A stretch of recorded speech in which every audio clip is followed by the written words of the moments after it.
Okay, guys, here's the part two about what it was like in the psych ward. Okay, like I was saying, it was only time I would put myself in the psych ward is when the voices was get too like overbearing, and like I said, when I first started hearing voices, it was always the sound of the voices in my mom's head. Um, I was terrified of her. I felt if I didn't do live my life the way she wanted me to live my life, that she was going to torture me in my head. But while I was hearing voices, none of the voices ever told me to kill myself. Thank God, none of them. I never told me to hurt anybody or hurt myself. And the voices inside of my head. It first started out with my mom when I was 26 years old. And then when I turned 37, oh, I really want to tell y'all about that story. Then when I turned 37 years old, my mom, I believe that I was open to hearing another person's voice. It was a man that I met. He was a detective, came looking for my son. That's a very interesting topic. I was hearing his voice inside my head. His name was Faust. Faust is a man who sold his soul to the devil for wisdom, knowledge, power, and youth. So I heard his name. So that's at the age of 37. And then when I turned 47, I believe I was saying to myself, I heard my mom voice inside my head and the man voice inside my head. They was talking all at the same time. And then that was almost to the end. And then at the age of 47, I heard the man I was married to. He has 4 sisters. They all was inside of I heard them inside of my head. Even the sister that passed away, her voice was talking inside my head. And they was just telling me about who they are and the magic and the witchcraft they were practicing on me. And then I believe because I remember I said to myself, at least I only could hear the sound of my mom's voice. As soon as I said that, then the sound of the females and the man's family, I started hearing the sound of their voices inside my head. And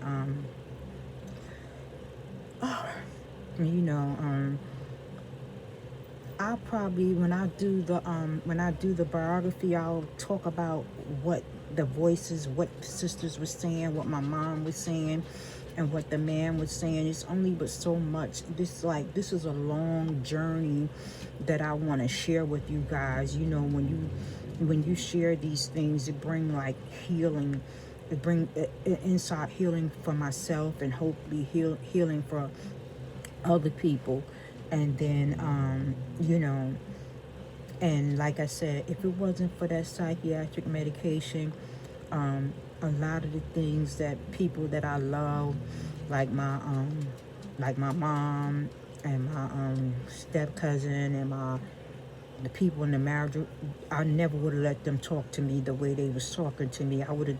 It was something about that medication that was, I don't know, it made me vulnerable. But if I wasn't taking that medication, them people wouldn't have been able to talk to me the way they was talking to me. They would not have been getting away with it, but they tapped into it, and they took advantage of it. And I'm gonna expose how every last one of them were treating me. And like I said, something else came to my mind. I was thinking about this whole situation with me and the way I carry myself, as far as like with my mom and my step cousin. I don't know. It was like they both were. I told them very personal. I was really close to them throughout drug-induced psychosis. But anyway, I would tell them what the voices were saying. I would tell them what was on my mind. But I'm thinking, well, and then they would say things to me. My mom and my step cousin, they would say competitive things to me, like, well, I don't do that. I wouldn't do that. Well, I'm not like, and I'm saying to myself, I take psychiatric medication. I'm supposed to be mentally disturbed. Why is these two women comparing themselves to a mentally disturbed person? So and I believe, these are high-end women. They like luxury items. So and then when they see me and they're around me, I guess it must have been, you know I don't know, this is the way I see it. They would probably look at me and be like, who this bitch thinks she is?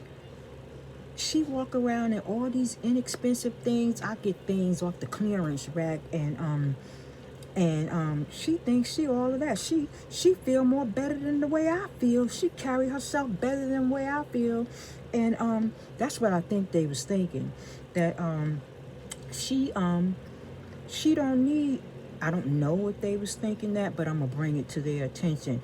I didn't need all those things to feel. I didn't need high-end clothes. I didn't need top model vehicles to feel good about myself. I felt good about myself because of the way I was treating people. I feel what makes me feel fabulous, and what makes me, because I'm loyal and I'm honorable and I wish the best for the next person. That's why I carry myself with such grace and dignity and pride, because I know inside my heart I don't want to, I'm not looking for nobody's downfall, and I'm not trying to degrade. I want to see everybody up. That's what makes me feel good about myself. And I think that bothered them, that they need, well, maybe they don't know that bothered them, but I imagine it would bother somebody, you around some chick that, just feel fabulous about herself. And then I want to say another thing. Like my mom, she's a very a very classy lady. When she come into a room, all eyes are on her. Because of her expensive wigs, her diamonds, her top designer clothes, and people just stare at her. When I'm in a room with her, nobody pays me any attention. She's the most interesting one. But me, I'm different from her. If I see people staring at me, and I walk into a place and there's music playing and people staring at me the way they be staring at her, I jump up and give them a damn show. I jump up and start dancing, showing my ass. And a couple of times I have done that. And then that pisses her off. Well, hey, people staring at me, what I'm supposed to do? I'm going to give them a damn show. So I just want to say that was funny. That was on my mind. I thought I'd throw that in. And that's the way I want to talk to you guys about. Yeah, I just want to, let this out. And I think this is a very interesting book, the way all these women were gang stalking me. But I'm going to tell you, this is almost over, but let me try to get this in. It was two women that supported me. It's like my step-grandmother. She was the only woman that always told me that I was pretty. But I didn't believe her, because she was the only woman out throughout my life. I thought she was just delirious or something. And then like my step aunt, she, those women, look, you know what, guys? I want to talk about those women, so I'm going to make this a part 3.